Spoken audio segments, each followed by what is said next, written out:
Hi everybody, it's Donna from donnasdreamworks.blogspot.com, and today I thought I'd show you how I put together this shutter card. It's an Easter card from my sister and her husband who live in Maine, and I think it came out really nice, and I just thought I'd give you a quick walkthrough of how I put it together. There are a lot of video tutorials out there on making shutter cards. Some of them I find easier to follow than others, but this one seemed to work pretty well for me, so I'm going to share with you how I did it.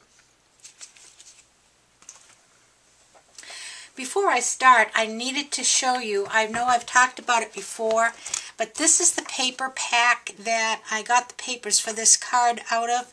I love the papers in here. There's so many of them that have gold leafing, that have pretty colors of the greens and pinks. This is a cute one with the cherries and it looks like melon or fruit slices.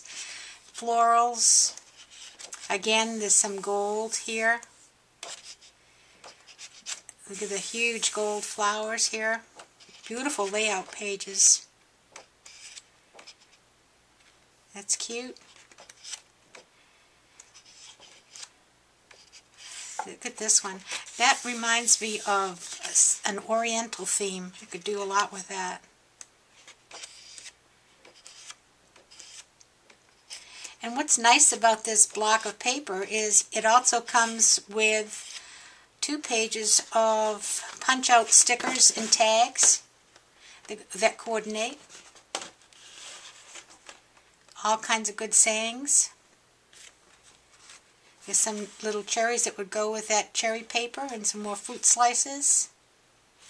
Really cute. And some nice border punches too. So this is that set. I especially love it, and I wish I'd bought more than one of them when I got it. It was on sale at Joann's. I think I only paid $9.99 for this at the time. It was, I think, 50% off. Okay, on to the card. To make this shutter card, you need to have 1 piece of cardstock cut from a 12 by 12 sheet that is 5.5 by 12. And I'm going to use my Martha Stewart scoreboard and score it. And I'm scoring at 2, at 4, at 8, and at 10. Okay, now you can fold these now, or I prefer to cut them before I fold them. It just makes it easier for me to make sure the cut is straight. So I'm going to put it into my trimmer portrait-wise with the long side going in, and I'm going to line that up at 1.5 inches. And I'm going to take the cutter blade and the little arrows that are on the cutter blade, I'm going to line right up with the 10-inch or the first score line on my sheet, and I'm going to cut down to the last score line on my sheet. Now I'll take it out and turn it around and do the same thing again, lining it up at 1.5, going to the first score line and cutting down to the last score line. Okay.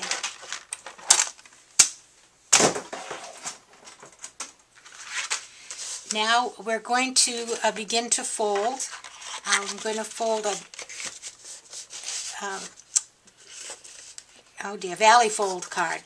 That's up one way, down the other way. Okay. Up one way, down the other way. Okay, so your card is shaped like this when it's folded. Now, in order to get the pop-out part, what we're going to do is just take the middle pieces you'll see here on this card, okay, that the middle ones have been shaped to go in the opposite direction. And I think I've got one fold incorrect, so I'm going to do it again. I have to tell you, this has been a challenge. As I said, some of the tutorials were easier, and it looks as if it's so simple. And do you think I could get it to fold correctly? No. Alright, so now I'm going to take this middle part here and I'm going to fold this in the opposite direction from the other part. And so that this is going back, this is going forward, this is going back.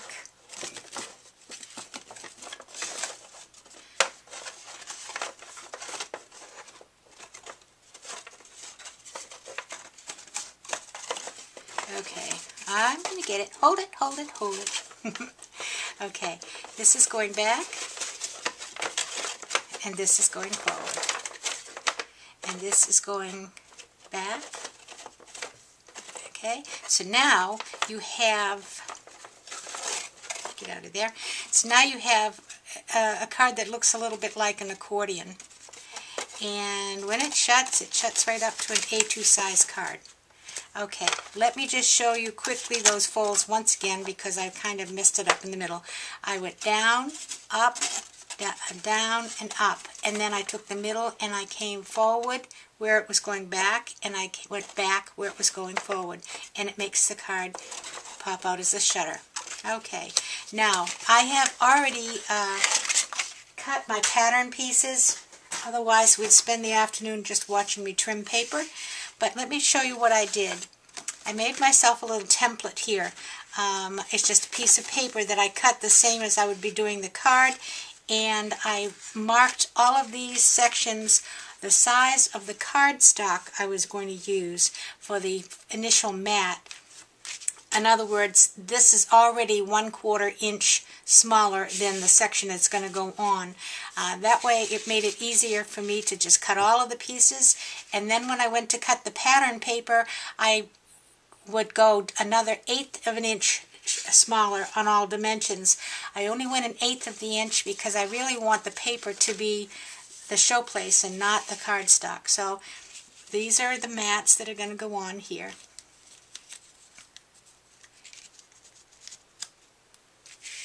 See if we can get it all on the camera here.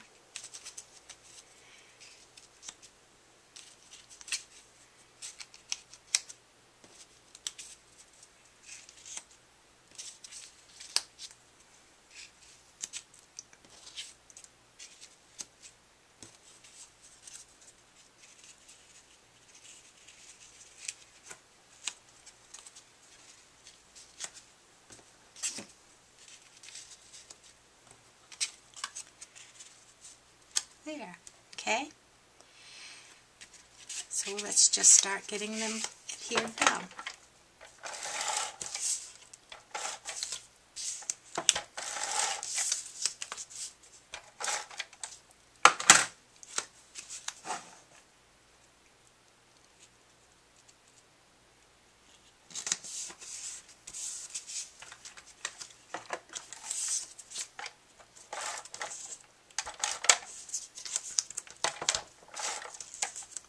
Oops.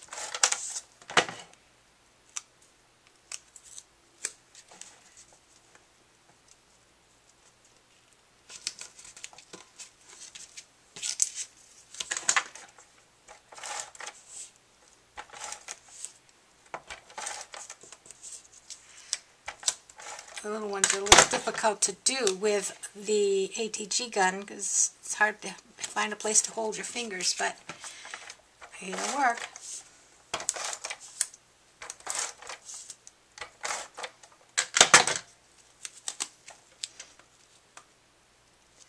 I have an announcement to make, actually. I was in my first blog hop last Thursday. It was a great time. We had a blast. And because of that blog hop, I have gone over 100 followers now. So Tuesday I'll be giving away the blog hop candy that I had for that day.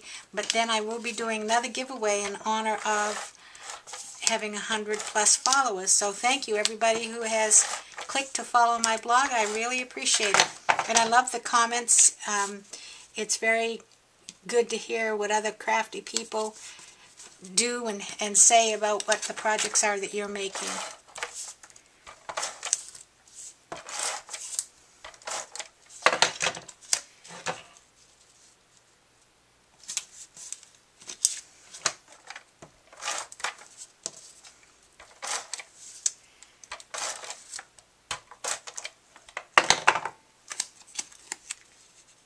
Almost there.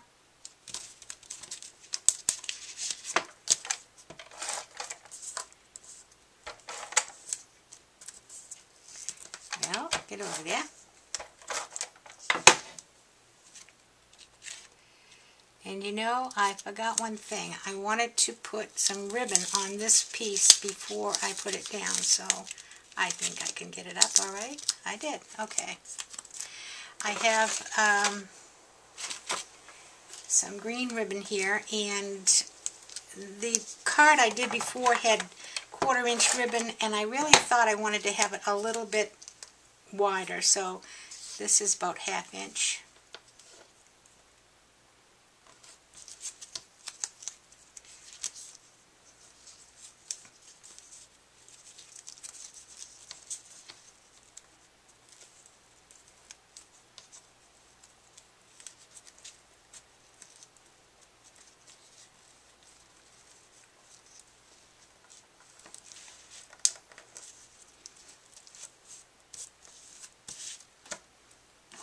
Okay.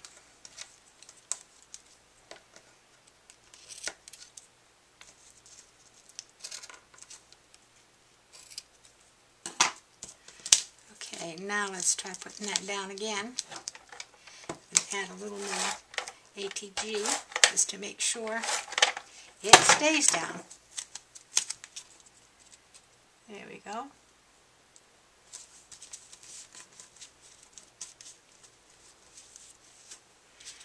Alright, 2 more pieces.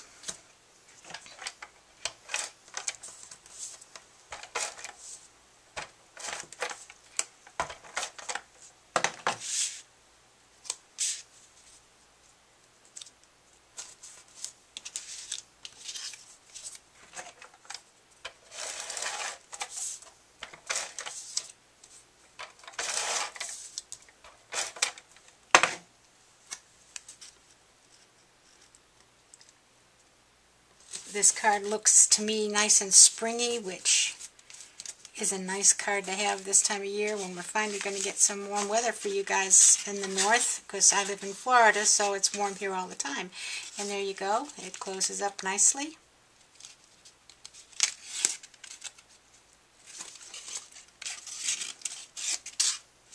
Very nice. And then what I did on the front is I put an Easter wish for you, and I just built that up on dimensional so that it would give us some pretty shape, and you can see here. And that's computer generated, as is the sentiment in the middle.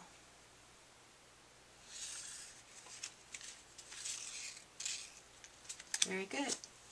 Alright, thanks so much all you guys for stopping by, and I hope you enjoyed this shutter card. Have fun, try it yourself. Bye-bye.